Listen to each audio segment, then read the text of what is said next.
-2 -4 -6 dot dot -100 என்ற ஏபியில் இறுதி உறுப்பில் இருந்து 12வது உறுப்பை காண்கன்னு கேட்டிருக்காங்க. இப்ப நம்ம இதுக்கு சொல்யூஷன் கண்டுபிடிக்க போறோம். இப்ப இறுதி உறுப்புல இருந்துன்னு சொல்லியிருக்கனால நம்ம பின்னாடி இருந்து எடுத்துக்கிறோம். -100 -98 -96 கடைசி உறுப்பு -2. இப்ப இதுல முதல் உறுப்பு என்ன? a -100. அடுத்து பொது வித்தியாசம் d 2 வரும். இப்ப tn ஃபார்முலா போட்டுக்குவோம்.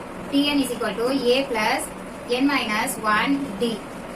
இப்ப நம்ம t12 கண்டுபிடிக்க போறோம். இப்ப a என்ன கொடுத்திருக்காங்க? -100 plus n வந்தீங்கன்னா 12.